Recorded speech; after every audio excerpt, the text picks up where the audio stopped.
But for the most part, man, I think LeBron went to the Sixers because the Sixers got the most talent that Bron has had on his team, I think, ever. I mean, you go to when he was with the Heat, that first year and a half with Wade and Bosh, prime Bosh and prime Wade, yeah, on paper you would say like, yeah, that's the best team. But then they got popped by the Mavericks, you know what I'm saying? And then that second year with Wade, Wade gave the keys to Bron, and Wade stopped being the Wade that we know and love. He'd still come out in spurts, but LeBron had to carry that team.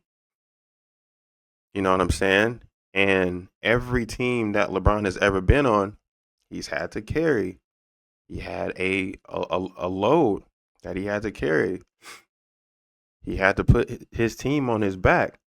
And I know the crown is heavy for the best player on the team. That's what you got to do. I understand that. But at the same time, it was never a moment on LeBron's teams to where he can sit back.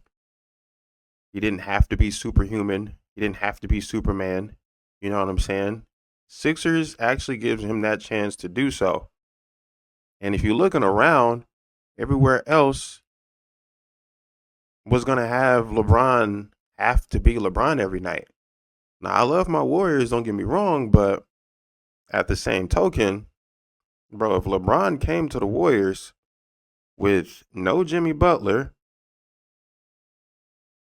um, no real bench like that, it'd just kind of like be him and Steph until, Jimmy Butler came back. And if you in the West, bro, you can't hide. You can't hide. West got lineups like the Spurs. All five dudes that start for the Spurs are a threat. And you think the Thunder got bounced out and they not gonna come back strong? And then you still got the T Wolves, and then you still got, I mean, the Rockets is probably gonna do something. They're still a threat to do something. You know what I'm saying? And then you got the Nuggets, and then you got maybe the Blazers. LeBron was gonna have to play a 82 game season, and you wasn't gonna be able to like hide him on defense. You know what I'm saying? And he still would have had to carry the offensive load. And they were all old as hell. You add LeBron, who's 41. You add Horford, who's what, 57. You had Draymond, who's 37. And then you add Curry, who's 38. And then you're waiting for Jimmy Butler. And when he does come back, he's 37. It was kind of just a dream the whole time. And of course, LeBron is like one of my favorite players, and so is Curry. I wanted them to play together, of course, but like the reality of the situation, if LeBron came to the team, bro, we would have been old as hell. And right now, it's a young man's game. So I mean, it ain't too much you can really do. You know what I'm saying? So I kind of knew he wasn't going to the Warriors. Um, for the Wolves, LeBron would have had to been he would have had to be the second big because the Wolves currently still don't have a power forward. Maybe they would have gotten one once LeBron committed. You know what I'm saying? So LeBron didn't have to play that many big man minutes. So that was a shot in the dark. You add the Heat, and like I said in my previous video, I never really thought he'd go back to the Heat because the Heat have like militant standards. And I think when LeBron did actually go to the Heat beforehand, it was because he wanted to play with his boys. And, I don't think he's the best of friends with Giannis. I don't think he's the best of friends with Bam. And I'm not saying like he not cool with them. He don't like them. I'm saying in a sense to where like Giannis is not Wade as far as like closeness. Bam isn't either. And there's really no connections to Miami other than winning those two championships. It was kind of like one of those things to where, you out somewhere, you had fun for a night, you had fun for a week, and you you back almost like how you would take a trip to Vegas. You in Vegas, you out of there, and that's it. Miami wasn't made for him to like be there for a long amount of time. You know what I'm saying? So if he was gonna go to Miami, he might as well just went to Cleveland. And speaking of Cleveland, that wasn't gonna work because I just felt like it would have been too many chefs in the kitchen.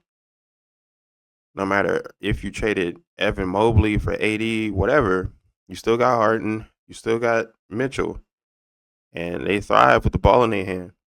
And LeBron can play off ball, but at the same time, it's like he would also had to play defense. And it just leads me all back to my point to where you go to a Sixers team to where you could be hitting on both sides of the ball. And it'd be LeBron being able to kind of like be LeBron, be the passer, be the vet, set people up in their spots. And can you imagine the drive and kick game when he's driving and he's kicking out to Edgecombe, when he's driving and he's kicking out to Jaylen Brown, when he's driving and he's kicking out to Maxey, when he's driving and he's kicking out to Joel Embiid, however many games he play. The Sixers just make the most sense, and the Sixers just happen to be the best team that LeBron has ever had, the best supporting cast that he's ever had. And on the bench, you still got Anthony Simmons, and he can be a hot scorer too, in case that starting lineup is not enough. It's one of the most talented starting fives we've seen in a while, and it's going to be interesting to see what he does. I'm not going to say it's a guaranteed championship because when we do that, it usually don't happen. I already see people on Instagram saying like guaranteed champions, write the ring out. Every time somebody do that, I swear that team does not win the ring. So it's gonna be interesting to see where or what happens to Bron, and I'll be watching. I'm still a fan of Bron, even though he didn't go to my Warriors or my Heat. It's all good. I know the reality of the situation. It probably was a shot in the dark to get him, but I mean, what is your thoughts about LeBron going to the Sixers? Because I think it'll be good for him, but we'll see. We'll see. But in the comments, let me know what you think about the LeBron move to the Sixers, and yeah, let's see what y'all talking about. Yeah, have a good one. Peace.